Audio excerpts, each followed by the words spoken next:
The morning air hung thick with summer heat as Marcus Dillard stepped out of his modest brick home, coffee in one hand and car keys in the other. It was barely past 7 a.m. But already the sun was glaring down across the Riverview Oaks subdivision, every lawn perfectly trimmed, every garage door matching, every driveway coated in silent pressure to conform. He reached his truck and stopped. A neatly folded letter, sealed in a clear plastic sleeve, had been wedged beneath the windshield wiper. Not the first, not even the second. This was the third envelope this week. He slid it out and immediately recognized the HOA watermark in oak tree and 3 tiny houses in a circle. Below it, in bold type, the name he'd come to dread, Karen Whitmore, HOA president. He unfolded the paper with a growing pit in his stomach. Mr. Dillard, this is a formal notice regarding the persistent presence of a potentially dangerous animal on your property, per Section 3.7 of the Riverview Oaks Covenant.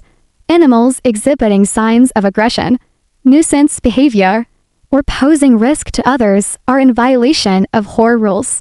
A complaint has been filed. Further non-compliance may result in escalating fines or removal procedures. Respectfully, Karen Whitmore Sident. Roha. Marcus crumpled the paper in one hand inside. Seriously, he muttered. Daisy, his golden retriever, trotted up behind him and nudged his leg gently. She was wearing her blue therapy vest, tail wagging. She looked about as dangerous as a stuffed animal. Inside the house, his daughter Lena was already up, probably watching cartoons in the living room. The dog had been a lifeline for her both emotionally and medically. Lena had been diagnosed with spinal muscular atrophy when she was 6, now 11. She used a wheelchair and needed assistance for most things. Daisy had been trained to alert Marcus when Lena needed help, pick up drop items, and even calm her during anxiety attacks. And yet, in Karen Whitmore's little world, Daisy was a dangerous animal. Marcus shook his head and looked toward the pristine 2-story home across the cul-de-sac. White shutters, navy blue siding, and a flower bed so rigidly symmetrical it felt militarized. Karen stood by her mailbox, holding pruning shears. Her silver bob cut barely moved in the wind. Their eyes met. She didn't smile. She simply raised her chin, as if daring him to make the next move. He didn't. Back inside, Lena was in her wheelchair, watching an old episode of Mythbusters while Daisy sat loyally at her side. Another letter, she asked. Yeah, Marcus replied. He tried to sound light. Karen's got a whole stack of them printed out. Just for us. Lena rolled her eyes. What now? Daisy barked aloud.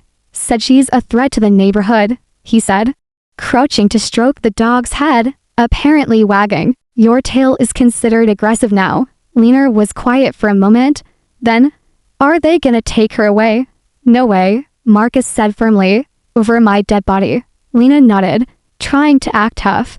But her voice was thin. She's not just a dog, Dad. I know. He kissed her forehead. She's family. That afternoon, Marcus walked the neighborhood. He knocked on every door within 3 blocks, asking if anyone had complained about Daisy. Most of the neighbors were friendly. Some even laughed. Daisy, the golden that rides with your daughter. She's the sweetest dog in the whole neighborhood, said one elderly woman. Karen must be bored again. But one thing became clear: no one had filed a complaint. Karen was acting on her own. That night, Marcus sat at his desk and reread the HOA bylaws. They were vague, deliberately so. The clause Karen referenced gave the board discretion to remove animals deemed a threat. No definition, no evidence needed, just discretion. He opened his laptop and began drafting an email to Riverview Oaks HOA board. Subject: misuse of authority by HOA president, informally requesting a record of the complaint filed against my dog, Daisy, and a copy of the evidence submitted. If this complaint doesn't exist, or if Karen Whitmore is acting unilaterally, I will be pursuing legal options for harassment and misuse of power. He hit send, and then, just before bed, Marcus let Daisy out one last time. As she trotted into the yard, He stood on the porch, arms crossed, eyes fixed across the street. Karen was standing in her front window, curtains slightly parted. Watching and smiling. Like she already knew this was just the beginning. The room was cold, not from air conditioning, but from tension. The HOA clubhouse had always reminded Marcus of a DMV waiting room. Beige walls, dull carpet, chairs too straight to be comfortable. But today, it felt more like a courtroom. At the center of the long folding table sat Karen Whitmore, her arms folded like a judge who already decided the verdict. Flanking her were 3 board members, 2 looking awkwardly down at their notes. One typing slowly on a laptop. Marcus sat on the other side with Lena beside him, her wheelchair pulled up tight to the table. Daisy lay on the floor next to her, calm, attentive, and wearing her blue therapy vest-like armor. Karen cleared her throat. This hearing, she began, is to address the repeated violations regarding your dog, Daisy. As president of the Riverview Oaks Homeowners Association, I've received formal complaints and exercised my duty to call this meeting. Marcus leaned forward. What complaints? I asked every neighbor our block. No one filed anything. Karen smiled in that overly sweet, passive-aggressive way she had perfected. Complaints are kept confidential to protect residents from retaliation. Lena glanced at her dad. Marcus didn't blink. You're hiding behind anonymity because you don't have a complaint, Marcus said, his voice steady. This is harassment, Mr. Dillard. Karen said, holding up a hand, like she was addressing a disruptive student. This is a formal proceeding. You'll have a chance to speak when recognized. Daisy let out a soft, low whine. Karen glared. One of the board members, a man named Ben who ran a landscaping business, cleared his throat awkwardly. Karen, maybe we should review the specifics of the complaint. So it's on record. Karen tapped her binder. It states that the dog was observed growling at a child walking past the Dillard property on June 2nd. Marcus leaned forward. That's a lie. We have cameras around the house. I reviewed the footage. Nothing happened that day. And I want to know who said it. Karen ignored him. The bylaws are clear. Section 3.7 allows the board to act on behavior deemed threatening. That includes aggressive posturing, grilling, or behavior that may intimidate neighbors. May intimidate, Marcus repeated. That's not a rule. That's a feeling. Karen snapped the binder closed. This isn't a debate. Lena's voice was soft but firm. She helps me walk. She picks things up when I drop them. She sleeps next to me when my legs hurt, so I don't cry. Daisy's not a threat. She's my friend. Karen hesitated only for a moment before offering a forced smile. Lena, no one's attacking you. But the whore has to consider everyone's safety. Marcus's knuckles were wide around the edge of the table. So what's the punishment? What are you actually trying to do here? Karen turned to the laptop typing board member. John, can you read the motion? John looked uncomfortable, but obliged. The board proposes a $250 fine for non-compliance and a formal warning if the dog is seen off-leash or further complaints are received. The board will pursue removal proceedings through civil enforcement. Removal proceedings, Marcus echoed. You're threatening to take her? Karen didn't flinch. We are protecting the community. Mr. Dillard, if your animal causes fear, it's your responsibility. That dog's never hurt a soul. She's not licensed as a service animal with the whore. Karen added smugly, she's a therapy dog. Not that it's any of your business. Karen stood. This meeting is concluded. You'll receive a written summary in 48 hours. Marcus stood too, fists clenched. You have no idea who you're messing with. Karen smiled. I know exactly who you are. A man who doesn't think the rules apply to him. But in this neighborhood, they do. As Marcus guided Lena's wheelchair out of the clubhouse, Daisy trailing close behind, he felt something shift in his chest. The first few letters had been annoying. The fence threats, frustrating. But this was war, and Karen had just declared it. Outside, the sun was blinding, but it did nothing to ease the chill that ran down his spine. Marcus was still sipping his morning coffee when he heard the sound of metal against wood. It was a low, rhythmic thumping like a hammer working through stubborn nails. He stepped out onto his porch. Unsure what he was hearing, Daisy followed, tail wagging gently, eyes alert. Then he saw them. 3 men in neon vests were in his backyard, yanking panels off the 6-foot privacy fence he'd installed 2 years ago. They worked with quiet efficiency, as if trying not to be noticed. One man tossed a splintered plank onto a pile without so much as looking round. What they? Marcus set his coffee down and stormed round the side of the house. Hey, hey! The workers froze. The one with the clipboard stepped forward, holding out a printed notice with a greasy hand. You're Marcus Dillard. The man asked. Yeah. Who the hell are you and what are you doing to my fence? Work order from the HOA says here violates the updated visual continuity rules. The man replied, tapping the paper like it was gospel. Marcus snatched the paper from him. My fence was approved in writing by the HOA in 2021. The man shrugged. We just got the removal order this morning. Signed by Karen Whitmore. Marcus pulled out his phone and started recording. Then Karen's going to have to explain this, because this is my property. And unless you have a court order, you're trespassing. One of the other men began backing away. Stop, Marcus barked. Don't touch another panel. He turned the camera on the damage to full sections of the fence were already removed. Screws were scattered in the grass. Daisy sniffed at a splintered post. Confused? That's when he noticed Karen. She stood at the edge of the sidewalk with her arms folded across her white cardigan, eyes cold and unapologetic.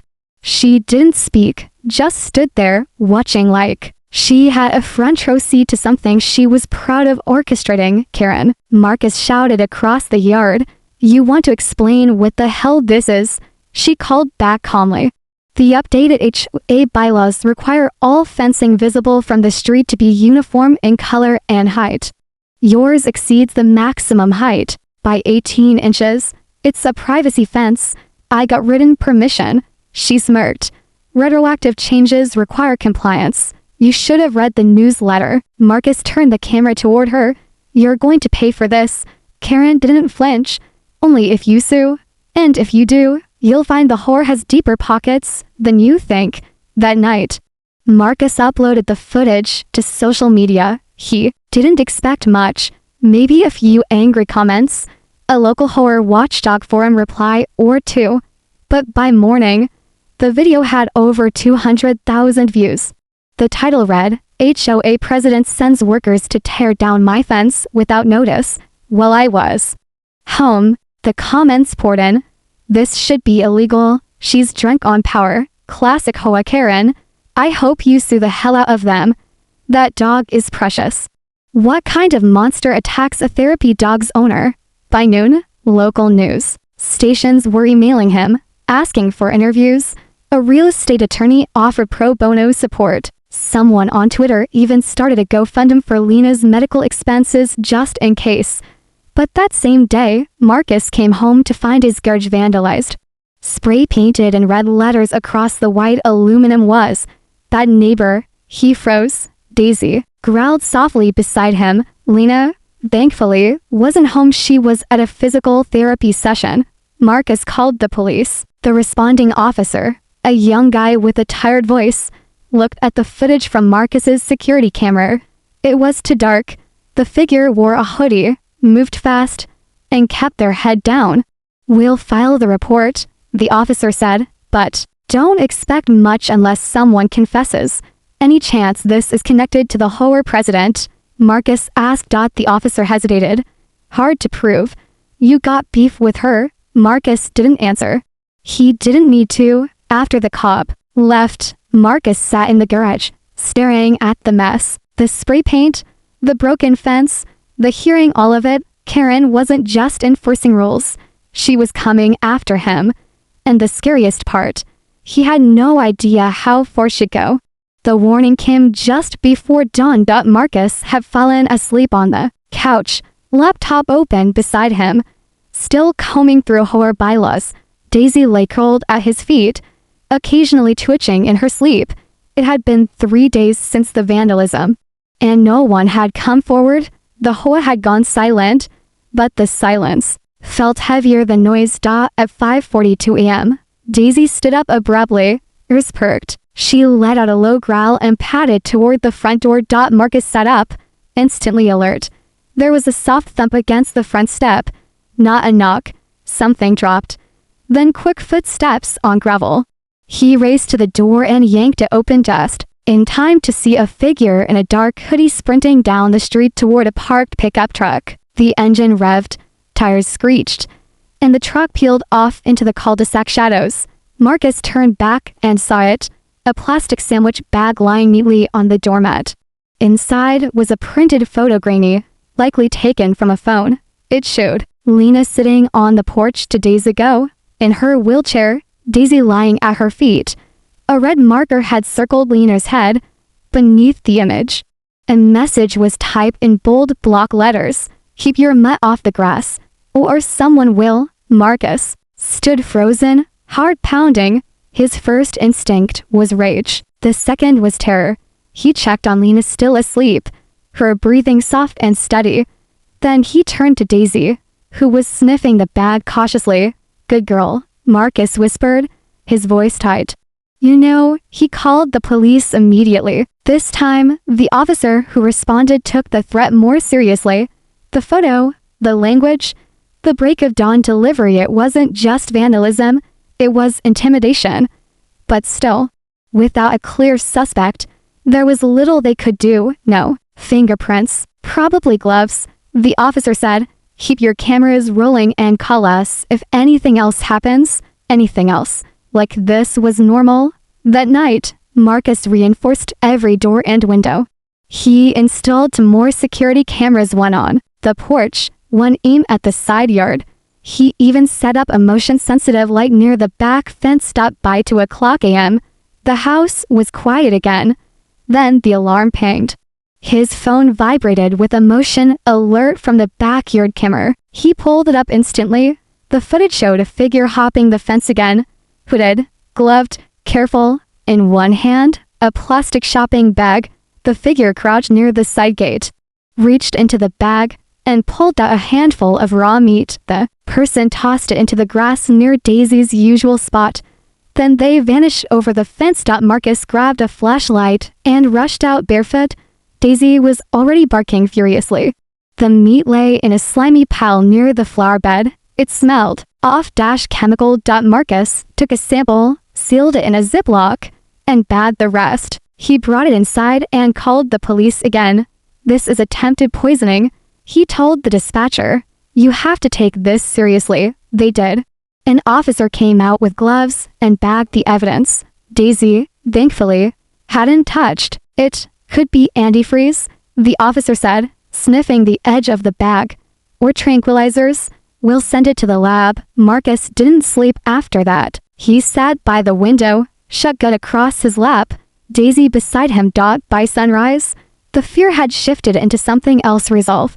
He opened his laptop and began drafting a letter to the HOA board, not just Karen, but every listed member. He included links to his footage, transcripts of the police reports, and screenshots of the anonymous photo. His message was clear. This is no longer about HOA violations. This is a matter of criminal harassment.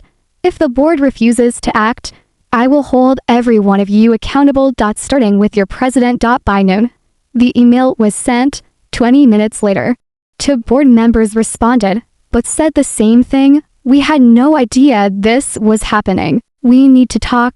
Karen, of course, didn't reply. But when Marcus checked the security footage that afternoon, he noticed something. Karen's son, Caleb, early 20s, hot-headed, rarely seen during the day, had been parked 2 houses down. During the exact time the meat was tossed over the fence, Marcus saved the clip. He now had a name to go with the truck.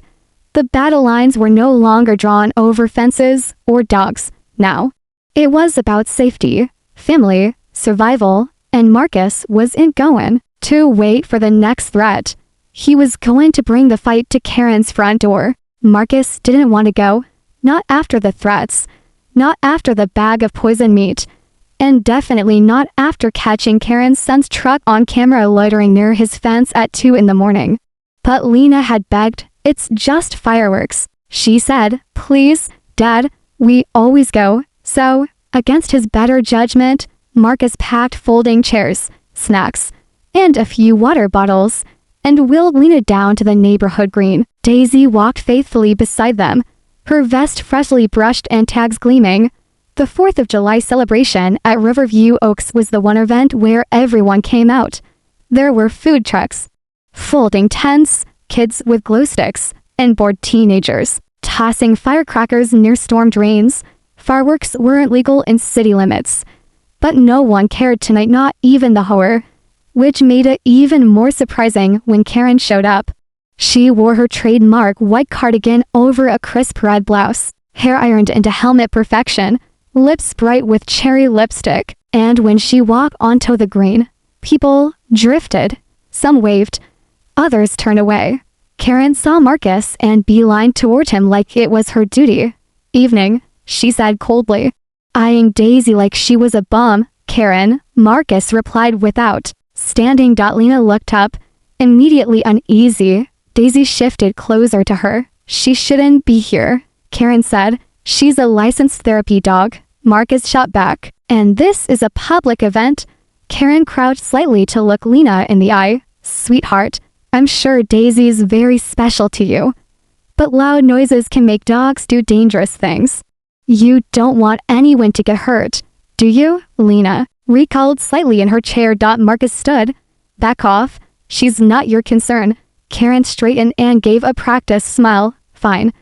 But if anything happens, you take responsibility." She walked away, disappearing into the crowd, but not before giving Daisy one last lingering glance. For a while, things felt normal. Lena laughed at a boy dressed as a walking firecracker.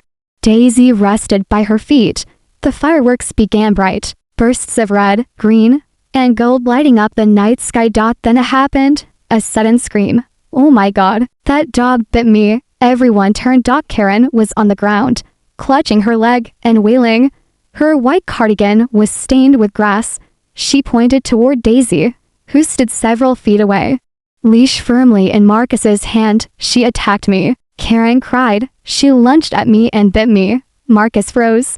Lena gasped. Phones were already out, recording. "That's a lie," Marcus shouted. "Daisy hasn't moved." A woman in the crowd stepped forward. "I was right behind her. The dog never touched her." Karen's face twitched. She quickly adjusted her tone. "She jumped at me. I tripped trying to get away. The dog is aggressive." Marcus held up his phone. "I've been recording. You walk nowhere near us." Karen struggled to stand, limping dramatically. "This dog is a threat. I'm calling animal control." But it was too late. More neighbors were speaking up. Several had footage. One woman played back a video that clearly showed Karen walking near the kids' game booth, tripping on a loose garden hose, and falling. Daisy wasn't even in the frame. Another man muttered, "She's faking it." Again, Karen turned on him. "You don't know what you saw." "I know what I didn't see," the man replied. "That dogs never bark at anyone." Karen's forehead cracked. She looked around and realized the tide had turned. No one believed her. "You're all enabling a dangerous animal," she snapped, then turned to Marcus. "You'll regret this." She stormed off, limping less with every step. By the end of the night, footage from the incident had already gone viral. HOA Karen fakes dog attack during 4th of July was the headline. Tens of thousands of views poured in, with comments like, "Caught red-handed, classic HOA abuse, she's trying to have that dog killed." Marcus tried to celebrate for Lena's sake, but he knew better. Karen wasn't embarrassed. She was cornered, and that made her dangerous. The next move she made wouldn't be performative. It would be personal. And permanent. The heat hadn't let up, even as dusk settled over Riverview Oaks. Marcus stood at the edge of the driveway, hosing down the sidewalk, sweat sticking to his back. Behind him, Lena was on the porch coloring at the small patio table, Daisy resting comfortably under her chair, tongue out, panting softly. It had been 5 days since the 4th of July fiasco. 5 days since Karen's fake dog attack unraveled online. But not a word from Karen since. No letters, no fines, not even her usual icy stare across the cul-de-sac. For most neighbors, that would have been a relief. For Marcus, it was a warning. He kept the security cameras rolling, the doors locked, the gun safe unlocked. That evening, Lena asked to check the mail. She was stubbornly independent and, despite his worries, Marcus nodded. She wheeled down the ramp and toward the mailbox, Daisy trotting beside her like always. Should have been a simple, quiet moment until the voice rang out. Get that dog back. Karen. She was standing at the edge of her porch in a pale yellow sundress, but her hand wasn't empty. She was holding a revolver. Time stopped. Marcus dropped the hose and ran. Karen. Nitrogen monoxide. Karen's hand was trembling. I told you, that dog is dangerous. She's off the leash. She's not off the leash, Marcus shouted, closing the distance. Put the gun down. I'm within my rights, Karen yelled. She's aggressive. And then, bang, the sound echoed through the neighborhood like a thunderclap. Screams erupted from houses. A baby started crying in the distance. Somewhere, a dog barked. Daisy had darted away the instant Karen raised the weapon. The bullet missed her completely, but Lena screamed. Marcus reached her seconds later, his heart already splintering. Blood soaked her shirt at the shoulder. She was shaking violently, face twisted in confusion and pain. He dropped to his knees. Lena, stay with me. Look at me, sweetheart. Karen stood frozen on her porch, still holding the gun, stunned like she'd just woken from a trance. I didn't mean. Neighbors were running out of their homes. Phones were up. People shouting. She shot her. Oh my God, she shot the girl. Marcus scooped Lena into his arms. Daisy barked furiously at Karen, standing guard between them. Call 911. Someone shouted. I already did. A neighbor yelled. Karen finally dropped the gun. It hit the concrete with a cold, final clink. She stumbled backward, hands shaking. It was an accident. I thought the dog. Marcus didn't hear her. He was already sprinting toward the street, blood soaking through his shirt. As Lena whimpered against him, a neighbor pulled up in their SUV and flung open the door. Get in, we'll beat the ambulance. He climbed in, clutching Lena as if she'd disappear. There was chaos. Beeping machines, rushed nurses, paperwork, and a blur of antiseptic smells. The bullet had gone clean through Lena's shoulder, missing bone and artery by some miracle. It hadn't killed her, but it had changed everything. She would recover, slowly, painfully. But the trauma was something no hospital visit could mend. Marcus sat by her bedside that night, her small hand wrapped around his thumb. Daisy was cold in the corner of the room, finally allowed in after Marcus showed her ID and vest certification. She hadn't left Lena's side since the gunshot. A nurse came in with a quiet knock. She's going to be okay, she said. You were lucky. Marcus didn't feel lucky. Back in Riverview Oaks, the neighborhood exploded. The footage of Karen holding the revolver, the sound of the gunshot, the screams, it all went viral within hours. National headlines followed. HOA president shoots at dog, hits disabled girl instead. Karen was arrested that night. The charges, reckless endangerment, unlawful discharge of a firearm, and aggravated assault. Her mugshot was everywhere. Neighbors gathered on the sidewalk, watching as she was taken away in cuffs. No one defended her. Even the board members who once followed her lead stood silent. For the first time in years, Riverview Oaks felt unified, but not in the way Karen ever intended. Inside the hospital, Marcus finally exhaled. He kissed Lena's forehead. Then he whispered, "It's not over yet." Because now, it was more than harassment. It was personal, legal, and very, very public. The morning after Karen's arrest, Marcus sat at the kitchen table staring at the cease and desist email from the HOA. It wasn't a message of apology. It wasn't even a formal statement about Karen. It simply read, due to recent events, any further contact regarding pending violations should be addressed through our legal representative. The board reserves the right to withhold comment. No one said Lena's name. No mention of the shooting, no apology for Daisy. Nothing. Just silence. It was Eliza Tran. And neighbor Marcus barely knew quiet, polite, to blocks over who changed everything. She knocked on his door that afternoon, holding a slim folder and a look of quiet urgency.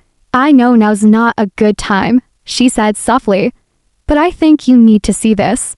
Marcus stepped aside, and she entered. Daisy gave a gentle tail wag from her spot beside the couch, still glued to Lena's side. Eliza opened the folder on the table.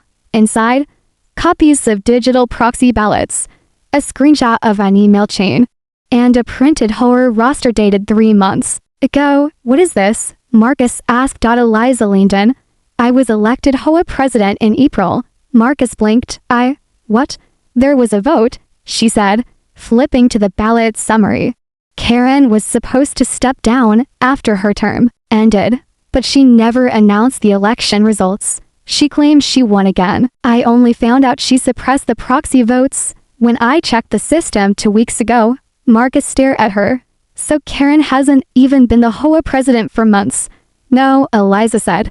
She's been impersonating the role, holding fake meetings, issuing fines she had no legal authority to enforce, including everything she's done to you. Marcus sat back, stunned. All of it. The hearing, the fines, the fence removal order legal.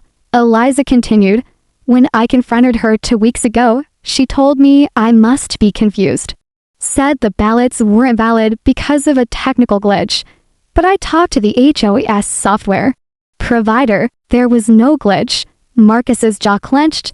She forged the results and silenced anyone who questioned her. Eliza said she intimidated to board members into resigning. The rest went along or didn't ask questions. Some of them genuinely didn't know her term was up. Marcus rubbed his face. Everything starting to click into place. That's why she escalated so fast. She was desperate to keep control. Eliza nodded.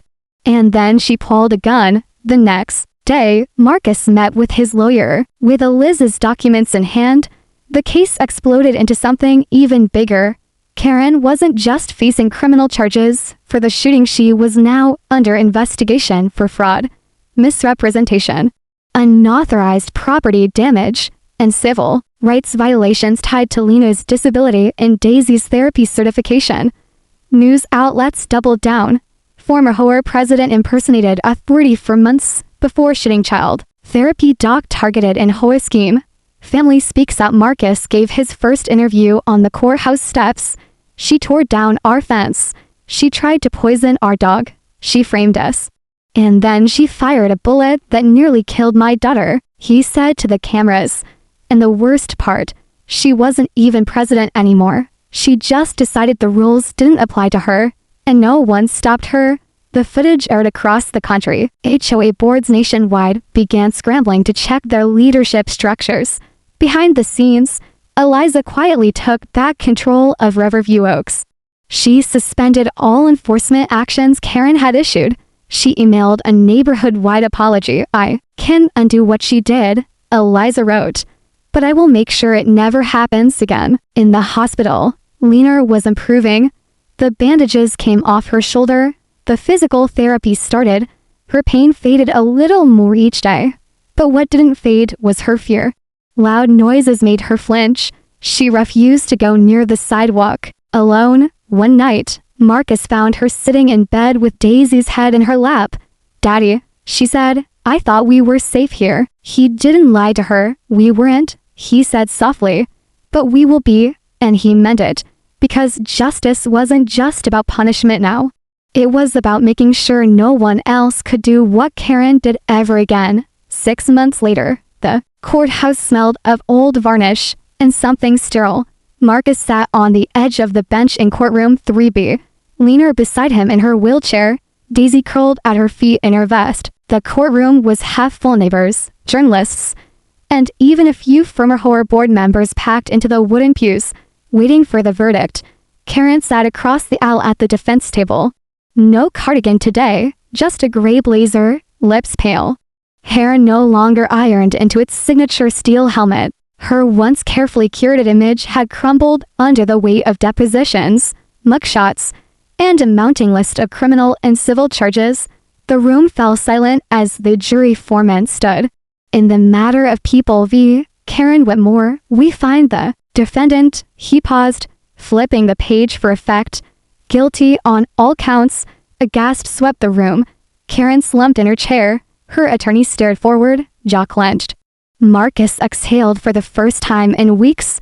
The charges stuck: reckless endangerment, aggravated assault, unauthorized discharge of a firearm, plus a slew of civil violations, impersonating a public officer, misuse of HOA funds, falsification of community records.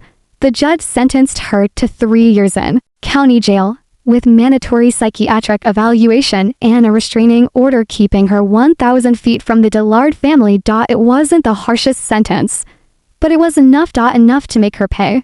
Enough to prove that power didn't equal immunity. The next day, Marcus took Lena back to the green space, the same place where Karen had staged the fake dog bite. For months, Lena had refused to return.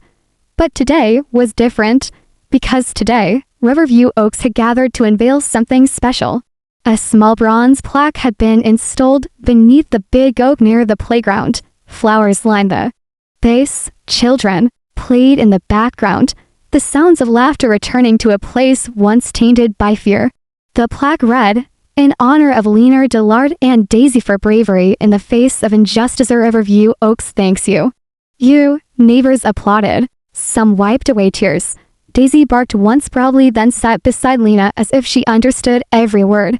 Eliza Tran, now officially recognized as HOA president, stood at the podium.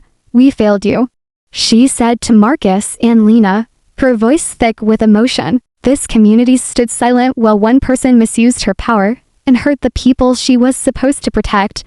That ends now. She outlined reforms: quarterly HOA elections with verified results, transparency in all violations, and third-party oversight for any enforcement actions involving medical or service animals. Marcus stepped forward next. He didn't speak like a politician or a polished victim. He spoke like a father.